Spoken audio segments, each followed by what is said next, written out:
Well, welcome back to another episode of Back to Paranormal. My name is Brian Mitchell, and next to me is the lovely Marjorie. Hello. Hi, Marjorie. How you doing tonight? Hi, Brian. How are you? Well, I'm doing very well. This show we actually recorded tonight, the same night that it's being uploaded.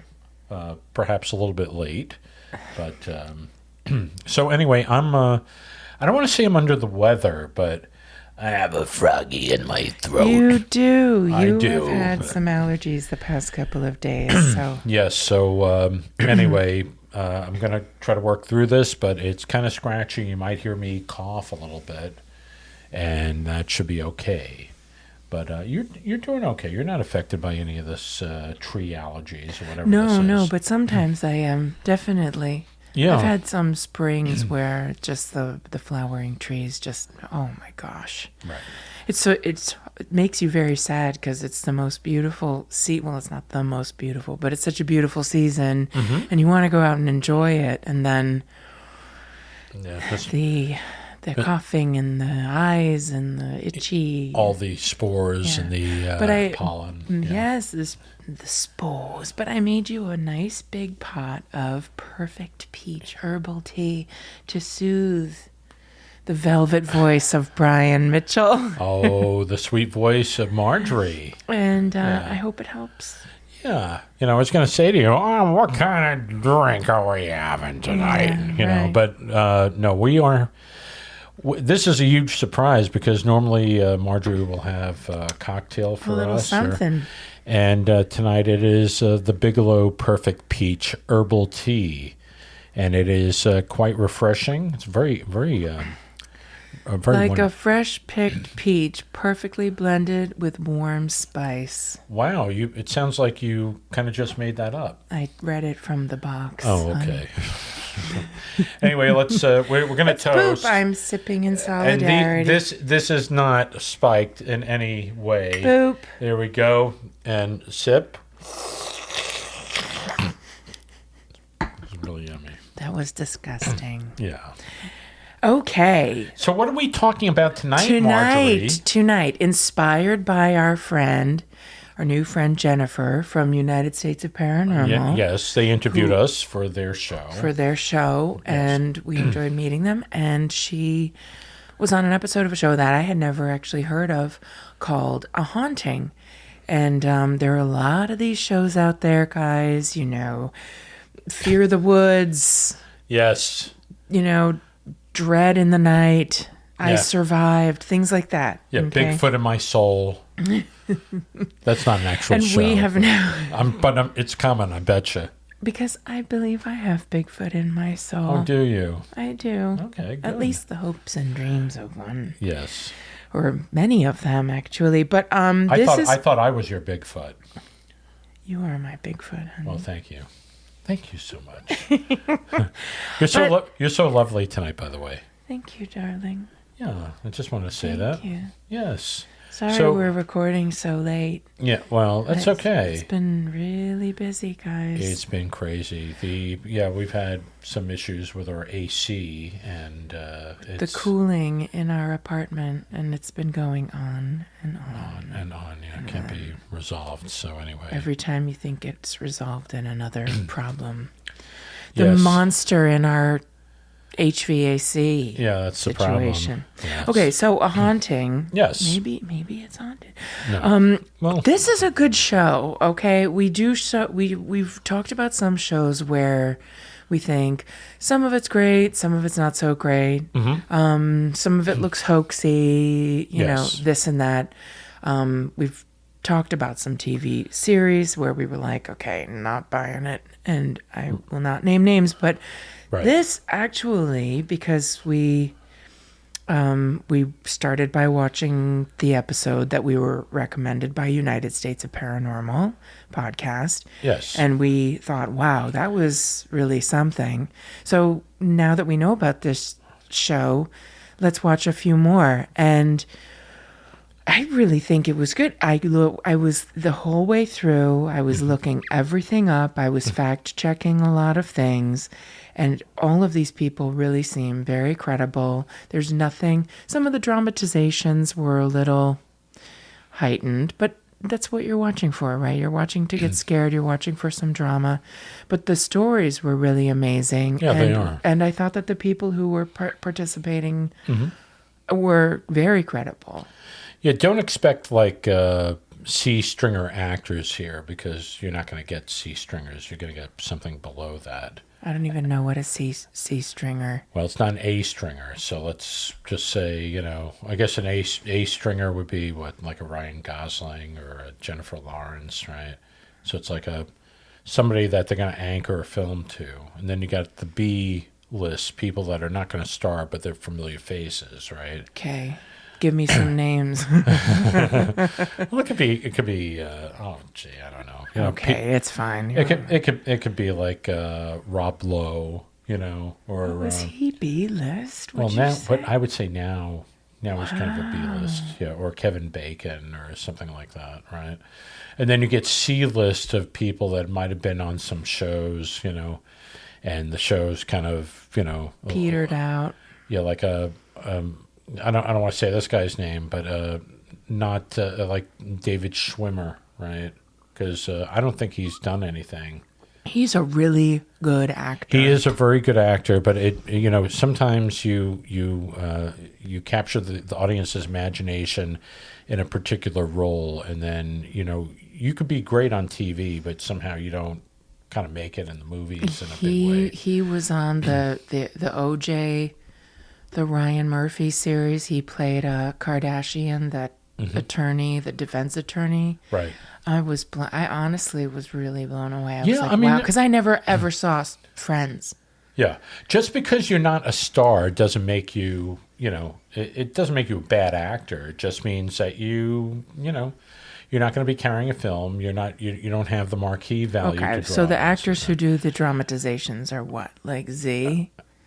I still like the show.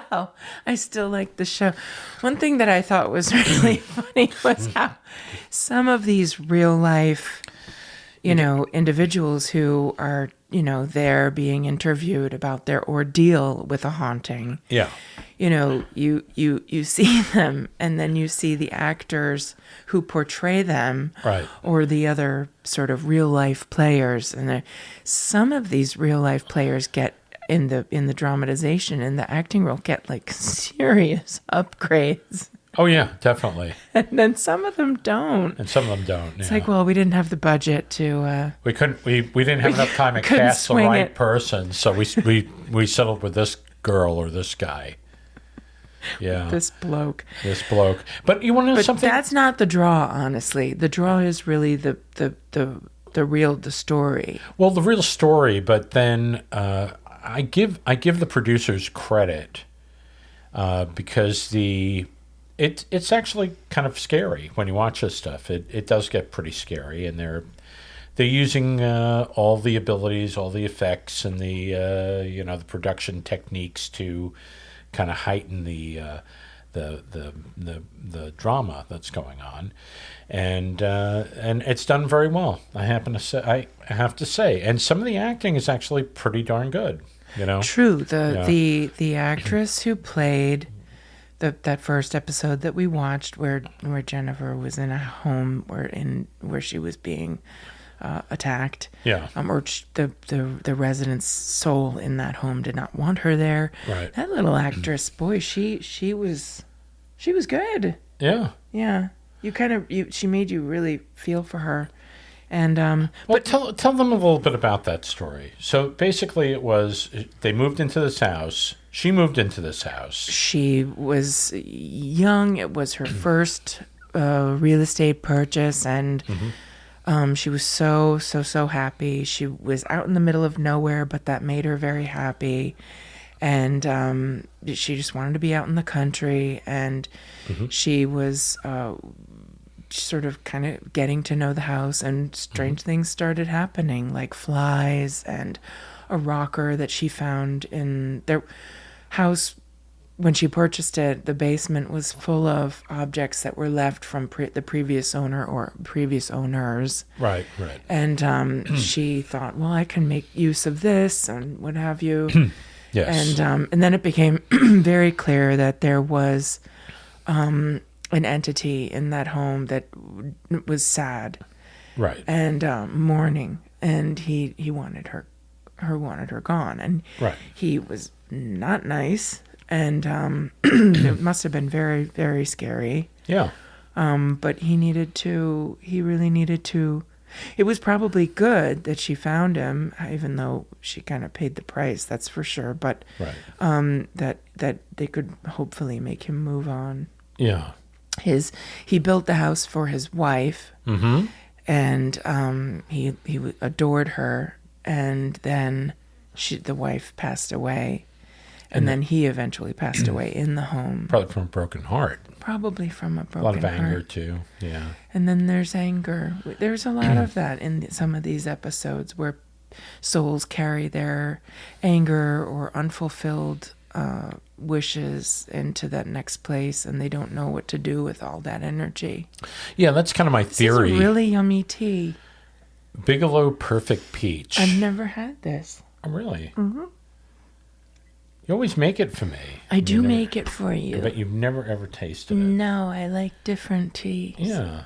Well, it is a great tea. We have delicious. We have a closet full of tea. We actually do. We have a closet. It's like the tea museum.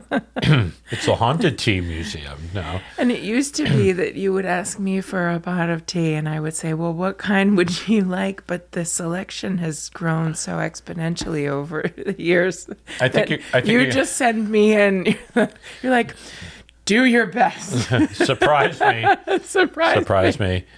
You need to have like a menu, like when you go into a restaurant. It's like, what type of beer do you have on tap? So you need to do that. You need it. I do. I need to make up a menu. I need to have it laminated at FedEx Kinko's with a hole punch and attach it with a chain. I think that's a great idea. I like that. I like that idea. Wait, you don't like hearing me go into the closet and hear you go, punk, punk, ow! What happened? No, just the tea. the tea tin hit me in the head. I'm smiling. See, the thing is, if I laugh, I'm suppressing a laugh, but I'm also suppressing a cough. And so if I laugh, I'm going to go into a coughing jag. Sorry. I know. I always know when you're laughing on the inside, hon. Thank you, hon. Especially when it's at me. No. All right. So back to a haunting. I like the show. I think it's an interesting show. They take some facts. Sometimes they sprinkle in. Oh, yes. They sprinkle in some actual things that happened, and so like EVPs, electronic voice. What does P stand for? Electronic voice phenomena. Phenomena. Thank you. Yes, they do. They have, if they have an investigation or evidence that they've sort of come up with for via a seance or what have you. They show the actual footage or the actual recording. Yes. And some of it was really, really scary. Like when... is that from that show? There was an episode where this one was called When the Lights Go Out. And this was about a newlywed couple named Brooke and Dominic. Right. And they... kind of right after they got married, she's unloading her personal belongings, and some of these things are, antiques that she has acquired over time, and things from all over. They had just gone on their honeymoon to go visit a cemetery. Sexy times. Yes, there we go. And they're in the middle of a cemetery. And she's picking up stuff from the ground. She thought that, wow, this is a really neat rock from the cemetery. I'm gonna, skip on home with this rock. I like the look of it. Yeah, and the husband's kind of like, like, are you sure? are you sure you're going to take this rock from the cemetery? Of all the rocks in Utah. Yeah, but then she kind of decides, I mean... That's the one she wanted. That's the one she wants, and he's kind of like, okay, I mean, if you want the rock her happy. You want the rock from the cemetery, I'm all right with it. He's a nice husband. Yes, but he's always given in on all this stuff. And then they go, and she's unpacking things like her creepy porcelain clown figurines and rocks from other people's graves. And then lo and behold, she unwraps her late ex-husband's urn full of ashes. Yeah. And she's like, I hope you don't mind, hon. It's displayed on the dinner table.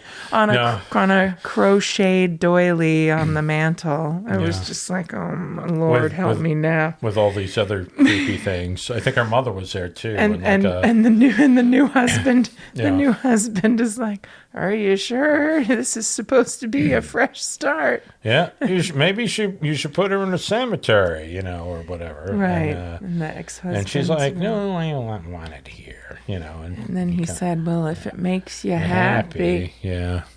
Well, that was a second mistake. Didn't make anybody happy. I don't want to spoiler. No.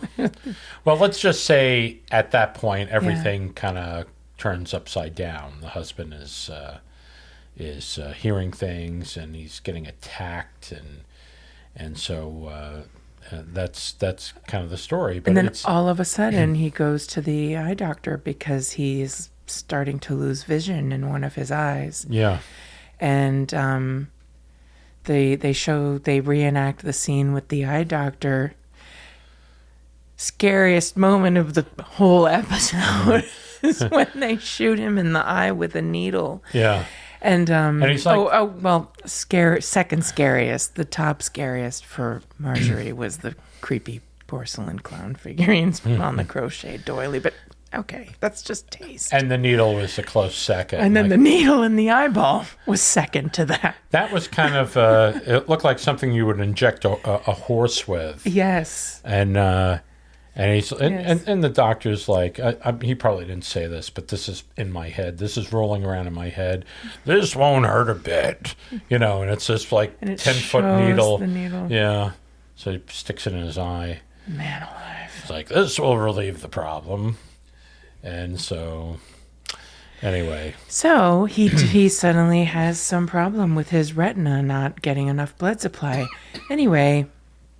Stuff keeps happening. Yes. Glasses are breaking. Just poltergeist activity. Chandeliers are falling. Right. And light fixtures. Glass light fixtures. Yeah, just popping out. Right. Yeah, a lot of interesting things. So then they call in a group called Left Coast Paranormal, which is comprised of Beth and Scott Campbell, and then Father David Deerfeeder. Yes. And Father David gets to the bottom of it right quick. Yeah, they should have called him David Deer Bottom Feeder, because he gets to the bottom of things. But he wasn't I'm sorry. It was an easy one. He's not a bottom feeder. He's a nice fellow. Yes. No, his name is... he seems like a nice guy. Father David Deerfeeder. And he realizes he's a sensitive, and he realizes that there are two spirits in here. One is a lovely older woman who wants to protect you, and they realize that that's Brooke's mother. Right. And then the other one... On the flip side, you got this guy that wants to kill him. Or really mess him up good. Yeah. And his eyeball, too. And his eyeball, well... Must have had great satisfaction with that one, I have to say. He did. Then that turned out to be the ex-husband. Yeah. And it was the jealous ex-husband. Wow. He was not able to move on. No. He was staying with her. On her crochet doily on the mantle. Exactly. Maybe that's why he was so mad. Yeah, maybe he wanted to be presented a little bit better. I don't know. Anyway, he, as a young boy, was playing with an air rifle with his friends, and he had lost his eye. His right and eye. He never liked the new husband and had real anger issues, and he had a great deal of difficulty moving on because of a specific fight that he had with his ex-wife, and he really needed to accept her forgiveness. And that story, I think, is interesting because it does touch on a very interesting theme. It's not that in life he was not such a horrible person. He was a good person. He just did not great things. Yeah. And it was hard for him because of some wrongdoing to accept someone's forgiveness. And that was really, it wasn't so much the ashes in the urn and the anger at the ex-husband, but it was more this inability to accept that he was worthy of forgiveness for the bad things that he had done. Yeah. That was holding him back. And so they got him to move on, and he moved on. So they did a couple of different things in here, aside from the standard things that hearing the noises and lights flickering and stuff like that. Poltergeist. Is this one where they did the seance, or was this the? I don't believe they. This wasn't a seance. No, because basically, the really, really scary seance was the one from the Return to Bergen House. Bergen House, yeah. No, this was Father David actually confronted. He went upstairs and he was attacked as he was going upstairs, and he kept moving on. Yes. They had several. It wasn't just him. They had other people in that were trying to help. Yes. And one was attacked and basically pushed down the stairs. I know it sounds really fantastic.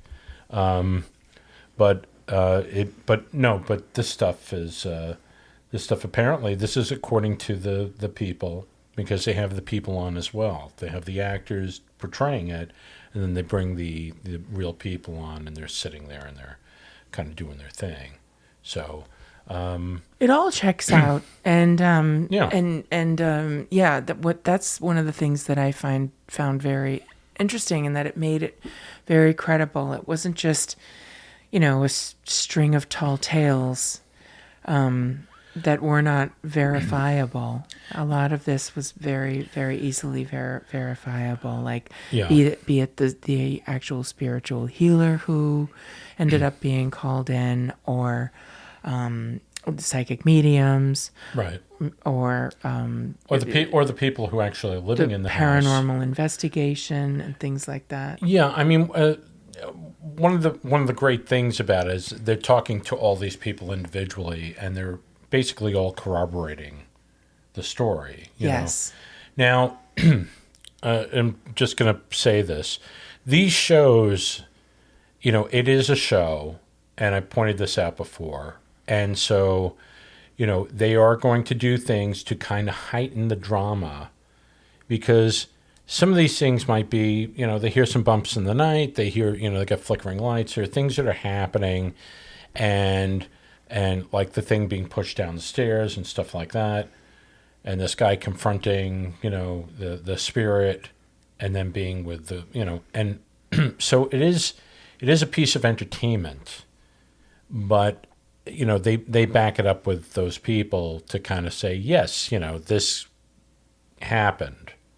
But that they're pushing some stuff in the show, and of course they're making up the ghost to look really scary. There are some dramatic license that is taken, but at the end of the day, and this is much like that series that we spoke about, The Ghost Inside My Child.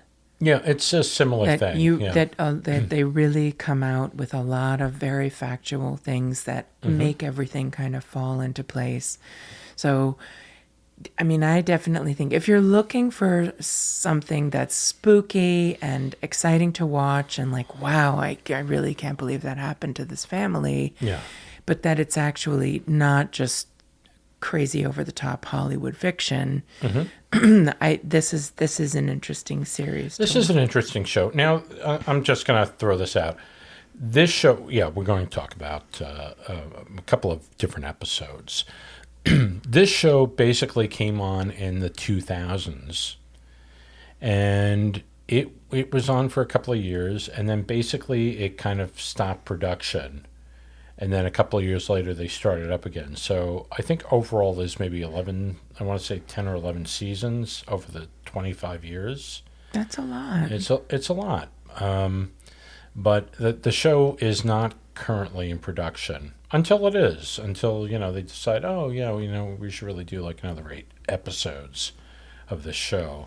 But right now, I think the last one was maybe 5 years ago. Where they honestly, I think I think that's a lot of seasons for that period of time, because you're talking about real life hauntings, people who are willing to come out and discuss it and get on camera and talk about these things that happen to them. And Right. I think people keep these things private for multiple reasons. One of them being people are going to laugh at me and think I'm a nut. Okay. Right. But another thing is, my reason for keeping a lot of things private is that there are other human beings whom I love who are connected and who are involved in these stories. And it's not always 100% my personal story to tell. I'm gonna tell you a little story, and it's my mother's house. I believe my mother's house is haunted, and it's a house I grew up in. And so my aunt came down from New Hampshire. But haunted in a good way. Yeah. It's a happy house. It is a happy house. Yeah. Yeah. But I don't think, for some reason, I think my father's in the house. And he passed away 15 years ago. And so he has a thing with my aunt, that he'll like play little jokes. And I mean, there have been things like my mother's heard, all of a sudden, like the door will open. She'll hear the door opening downstairs, somebody walking across, walking up a little landing, and then down the landing, and then going into like the dining room and kitchen area. And so she will hear that. And there was one night she heard that happening, and she was really fearful that was going to come up the stairs, which really believe it was my father. But she was just like waiting, and nothing, and that it didn't happen. It didn't progress. Okay. But she heard that. So I believe that. But my aunt went into the basement. We have a closet. She also said she saw the mist go through that same path.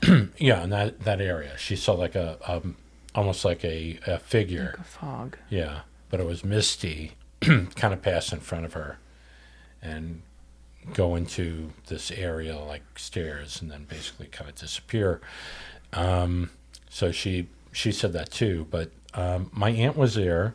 She had to go into the basement for something. I think my mother asked her to get something out of a closet. She went downstairs and she couldn't find the light switch.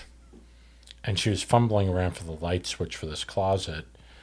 Couldn't find it. I was inside, and it's pitch black in the closet, and she couldn't find it. And I think she turned around and she asked my mom, could you come down and put on the light switch? And all of a sudden, the light went on, just all by itself. Just by itself, and she screamed, and she ran up the stairs. This is like a 80-some-odd-year-old woman, So she's spunky. Yeah. So. No, we've talked about your house, your family's house, family home, yes. Yeah, and that also being haunted. It's not. It has an entity. It has an entity. Okay. It's a very loving house. Right. Until they're not. That is not true. Yeah. But anyway, no. There are places. There are plenty of places. You know what? Ever since I stopped really going there to spend time there, right. When I go back, whether it's to just do something to take care of some business for my mother or what have you, right. I don't really feel it anymore. Oh, really? Mm-hmm. That's weird. It's sad. I think this show was interesting because there was one episode we'll talk about in a minute where there's an entity that's basically an evil entity that's following this guy around and actually kind of affecting his family. And I'm kind of the belief that places aren't haunted. I mean, I'm sure there are, but I think mostly it's people are being visited. A lot of people say that. Yeah. So, but I do believe that there are people that pass away in a house and they just don't want to leave the house because this is what they loved. They loved the house. And so or it's your own self. Come again? It could possibly just be you. A different time of you folding back on you. That is a possibility. It is a possibility. Well, thank you. I'm almost done with my peach tea. I'm still gulping it down because my throat is a mess, but here we go. But I would not be. I'm not an expert about any of this, but yeah. Yes, no, I think, and also that episode, I think that particular individual, he wanted to conjure up spirits, and he was dabbling in the dark craft. Yes, the dark arts. The dark arts, yes, exactly. We'll talk about that in a second. There was an episode about Asylum 49, and this is just it was just a weird episode, I thought. It was some guy and this girl, and the guy's name is Kim, and the girl's name is Dusty. And he's her uncle, but they're roughly the same age. Excuse me. Yeah, and I thought that was kind of weird. I thought he was Dusty and she was Kim, but okay. So anyway, to each his own. But they have interest in setting up haunted houses. So they have a haunted house business. Yes, so they set up an attraction and they look for a structure that they could have a haunted house in. They find this abandoned hospital. And so they go, that's it. And and I mean, it's a big facility and they end up renting it. So that to me, I don't know if they have the deep pockets of money to rent this big facility, but anyway, they do. It was an abandoned hospital. I mean, yeah, I guess. Who wants an abandoned hospital? It's a perfect place for them to have this. And it's the 2L, it's in Utah, the 2L hospital. And they begin to start setting up their haunted house tour. Right. Ghost tour. And right from the get-go, I think from the first time they step in there, the guy, Kim, basically he has some sort of a ghostly experience in there. So the place is already haunted, so I guess they don't have too much to do. Our work here is done. No. So anyway, they rent it, or I don't know if they buy it or they rent it, but they're setting up their thing, and they have all these different experiences, both of them. And so they bring in somebody to actually investigate. And they bring in a psychic, and they bring in just an investigator. I don't think is he a psychic investigator? No, but he was definitely very sensitive because there was a black mass that was kind of like perturbing a few of the people there. Yeah, and I mean the way they portrayed it is like this dark void, almost like a cloud, right? That forms and then it comes after them. And then if it does really take a shape, and this is a topic that I'm very weirded out by, which is the theory of having the doppelganger.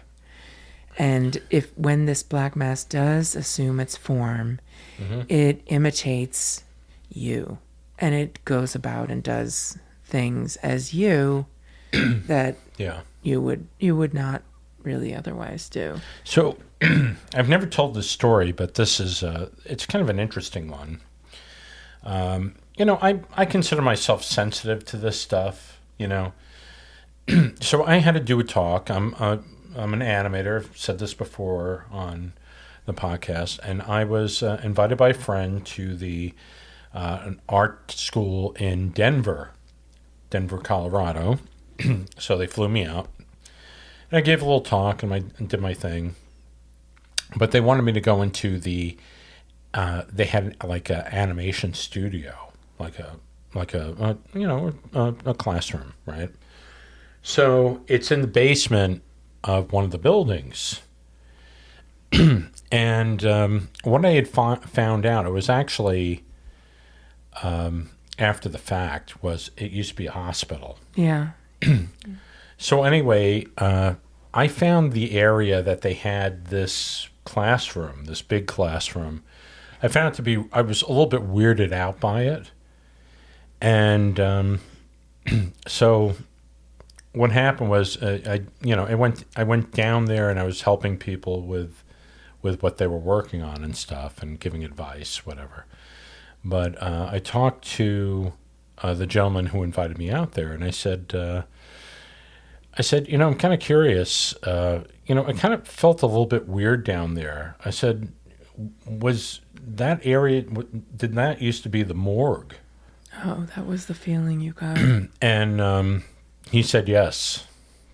Yeah. He said, yeah, that's where they stored the bodies, Yeah. of people who passed away until, they were picked up.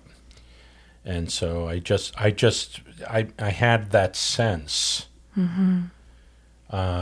And I get feelings about stuff like that. I stayed, my aunt's house, it's the same one that was basically spooked. By the light switch. She had a house in Florida, and somebody was murdered in the house.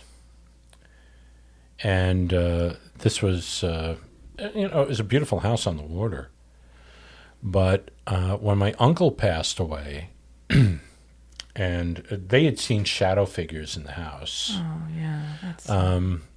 But anyway, I don't know if I'd ever buy a house where somebody was murdered. I don't think I would be comfortable with that. But anyway, they put me in a room in the house, and there were a lot of people coming in for this funeral, and so they're putting up everybody, and so I was in this room, and the room was creepy. It was ice cold. Yeah. Now the air conditioner was running, but I mean, it was. I put blankets on. I was freezing. Yeah. And I later found out that was the room that the person was murdered in. She gave it to you. She gave it to me. Well, somebody had to take it. Yeah, somebody had to take it. But the weird thing is, oh, that's so sad. Around very close to 12 o'clock at night, all of a sudden I smelled something in the room, and it had the aroma of my uncle. He passed away, right? All of a sudden, it was strong, and and I was like, okay, might be my imagination, whatever. I'm not going to say anything. If somebody says something in the morning, then I'll say something, but I'm not going to come out and say something because this was, I want to say maybe 20 years ago. You learned so much more by listening than by talking. Yeah. So anyway, in the morning, my aunt woke up and she came out into the living room, and she said, he was here last night. Oh. And I said, what happened? How do you, did he make himself visible to you? And she said, no, I smelled him. It was exact. Oh. And we were on opposite sides of the house. That's amazing. So then I told her, no, I said, well, what time? Because it was close to midnight. She said, yeah, no, it was close to midnight. And it was, so we matched up. That's amazing. And it was really, so, not in physical form. We're not where I could see him, but we both had the sense that he was there. He was there. We felt that he was there, and we smelled him. We had, because everybody has kind of a scent to them. So yeah, but also I think that smells carry with them such heavy memory. Yeah. Such deep, deep, deep memory. Yeah, and that's why he made himself appear to us that way. Mm-hmm. So he wasn't looking to scare us. He was looking to let us know he was or potentially protect you from this tragic spirit that was freezing up the guest room. Yeah. Well, that's lovely. Well, that literally gave me chills too. The whole experience. But anyway, well, hey, look, this is what you're looking for. You're looking to hear this stuff, and so that's why we impart it, and make that's amazing. Make of it what you will. Yeah, but I've also read, but just back to this whole idea about the doppelganger. I've read some really scary stories where people have been encountered by this, and some of the reactions that they have when they see like this person that they don't know and it looks exactly like them, and they look at each other, and some people actually get very violent. They don't act out. Mm-hmm. But they feel violated.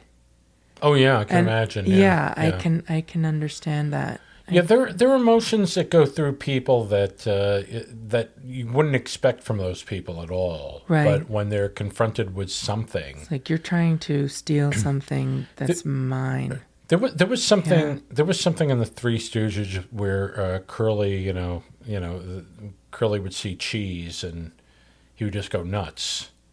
And it's like, Mo Larry cheese, like that, and it was like the thing that just set him off, And I'm sure that everybody kind of has that thing that sets them off about something. Mm-hmm. I'm talking about the Three Stooges, for crying out loud. Mm-hmm. But I'm just trying to make a point. It's everybody kind of has that thing. Mm-hmm.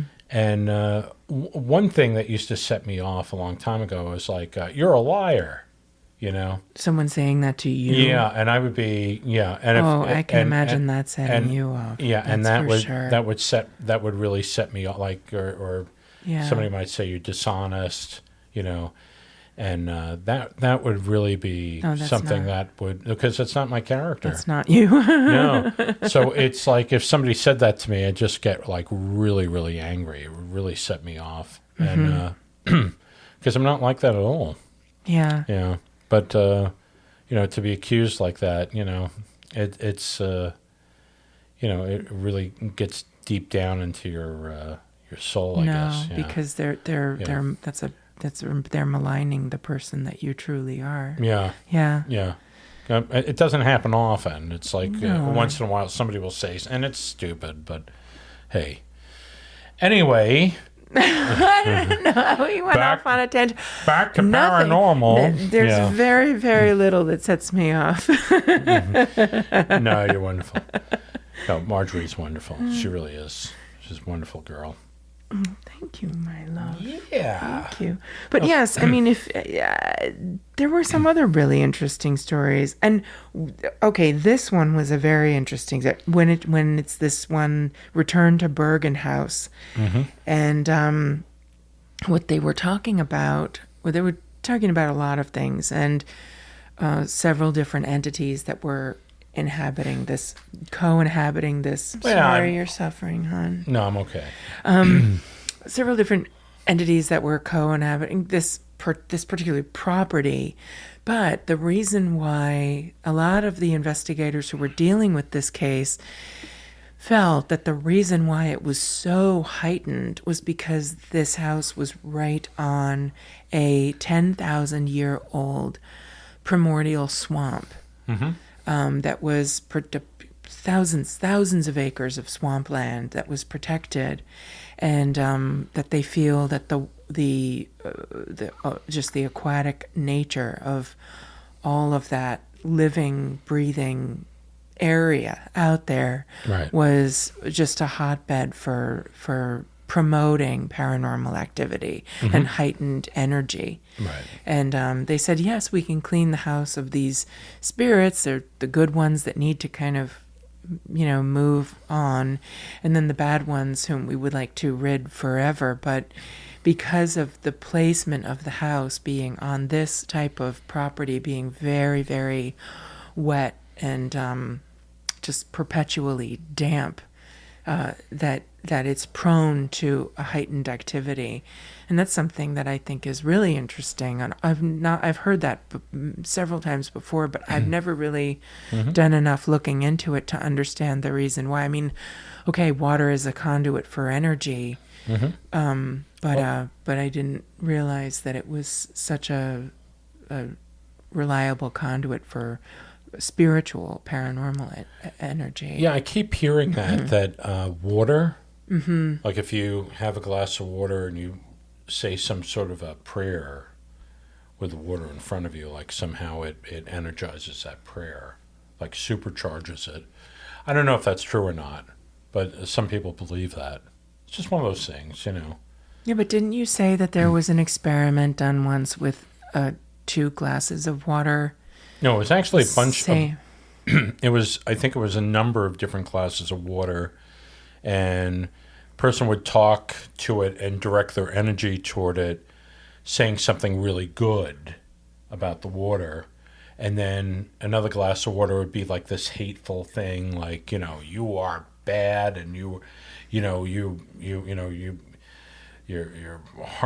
taste horrible, and you're just ugly and all that, and direct that toward the water, and then you move on to another glass and you might do something else, might direct sad energy.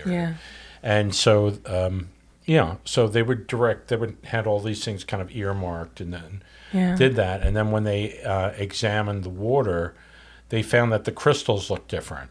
That's amazing. And they were all from the same bottle of water. Yeah. Wow. Yeah, so the ones that were directing more happy energy and joyful energy or whatever, they look like beautiful crystals or snowflakes or whatever. Yeah. And the ones that were darker negative stuff was directed, the crystals looked actually murky and almost disgusting. Janky water. Well, more than janky, just really kind of disgusting. Wow. Yeah. So no, so it definitely is a conduit. Yeah, I think. Yeah, I think this was done. I want to say it was done in Japan.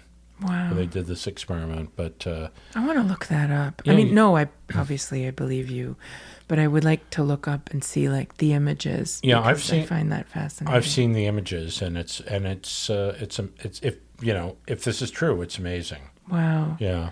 So I mean, again, it's right back to you're talking to a vessel, of matter, and it's what the energy that was left behind. Right. And that's what I think all these episodes, in one way, shape, or form, they deal with the same thing. Yeah. Good, bad, evil, ugly, scary, all that, and right. how you come to that resolution. Yeah. I mean, there was a particular episode here where in the A Haunting, where a guy basically... Did we talk about that? He decided to... His father was flipping homes and, refurbishing a house, and he was working in the basement and dug up some bones and did, like, nothing with it. I kind of left them. What is up with that? Yeah, I don't know. And then because the body, the bones were dug up, his son felt, inspired to reach out and dabble in witchcraft. Yeah.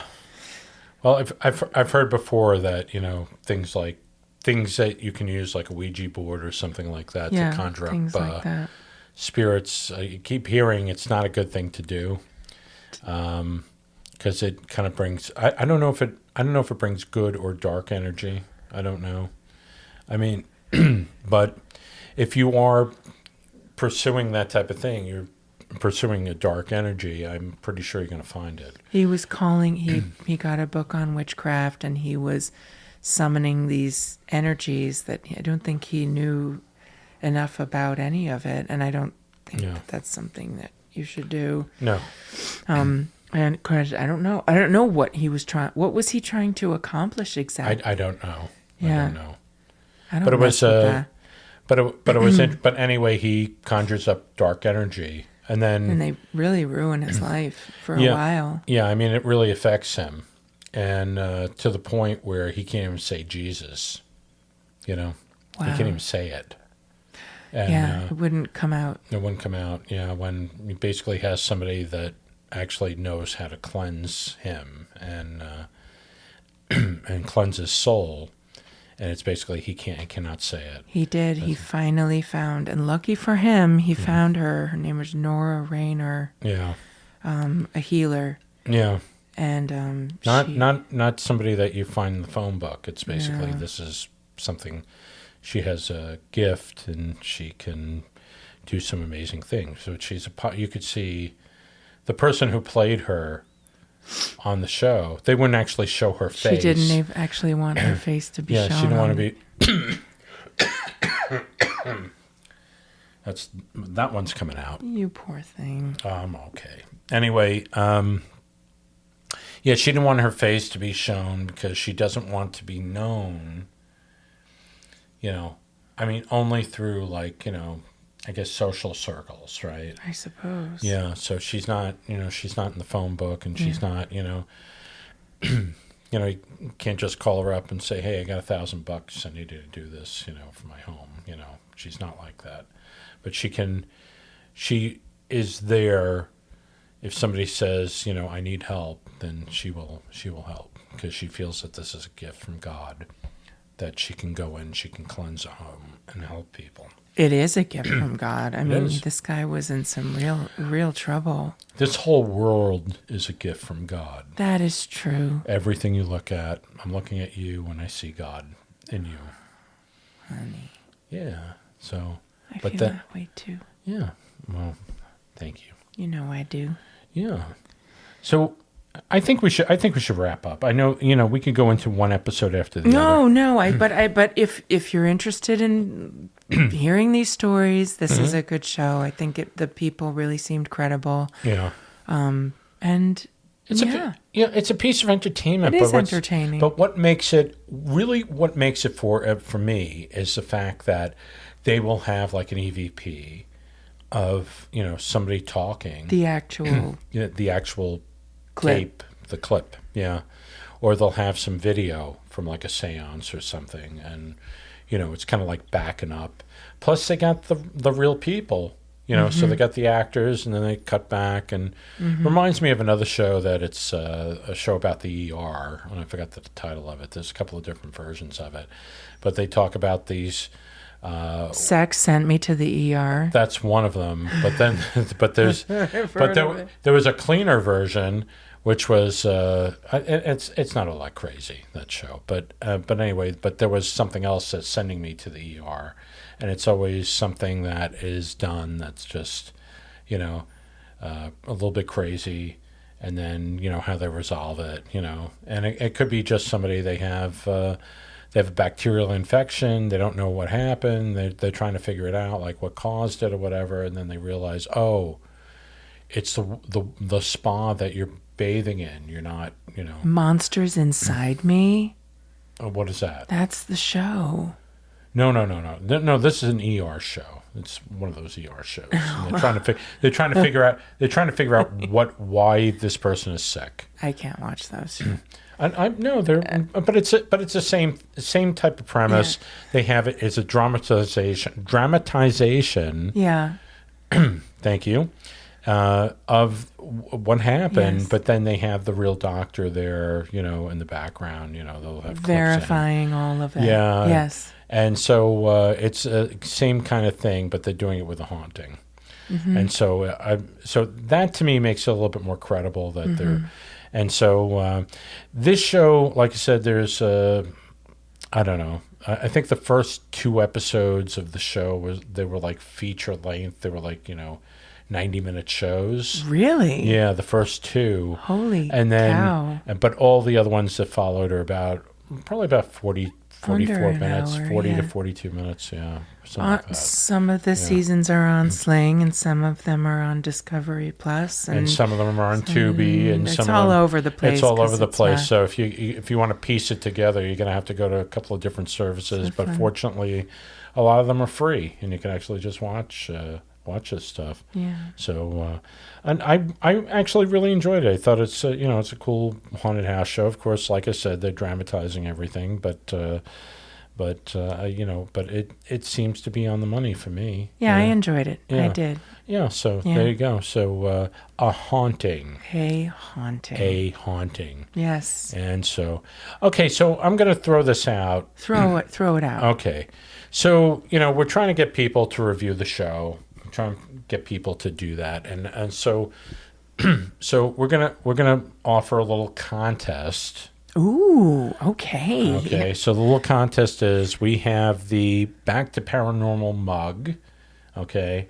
Looks a little bit different than the logo that we show, on the podcast. It's the same lettering. It's a little bit brighter and a little bit more fun. It is a fun logo. It's a fun little logo. So anyway. You did a good job. No, thank you so much. No, thank you. I had the Back to Paranormal staff put it together, and we just approved it. So anyway, this is what, if you want to win the mug, okay, we're just asking that you put a paragraph somewhere. And so it could be on Apple Podcasts, or it could be on Spotify, wherever they'll let you put a review. I know Apple lets you do the reviews. And put the review, or put the review on your Facebook page and share one of the podcasts, and take a screenshot of it, and you send it to us at comments@backtoparanormal.com. And this contest is good until August 31st. And the best comment, we'll just put it in a drawing, okay? And we'll pick the best one. We'll pick the one, and then we'll announce it on the show, and we'll send you you win a mug. You win a mug for Perfectly Peach. That's right. And if you want tea. if you want me to sign it, I will sign it. On the bottom or on the side or wherever you specify, and there you go. There you go. Yeah, sounds great. It's a good contest. Yeah, and if you fun. don't want us to sign it, that's fine too. You just have this wonderful mug sitting on your table, and put your hot cocoa in it or whatever. So that's great. That is great. It is great. Thank you for listening. Would you please subscribe? Please send in comments. Check out our website. Yeah, backtoparanormal.com. That's right. And so I think that's it for us this week. Next week we'll have on some interesting things. We're going to have some guests on in the future. Some very, very interesting guests. Some ghost hunters. A really wonderful psychic medium is going to be on. And so we'll talk about that as we move forward. That's very exciting. Yeah, it's very exciting. So anyway, and the United States of Paranormal on the 31st of July, they're going to be uploading an interview with Marjorie and myself, and that was a fun interview. So looking forward to hearing that. I liked meeting them. Yes, it was a lot of fun. So anyway, all right, everybody. Well, what do we say? How do we close out the show? Join us next time when we get back to paranormal. All right. Good night, everybody. Good night. Thank you. God bless.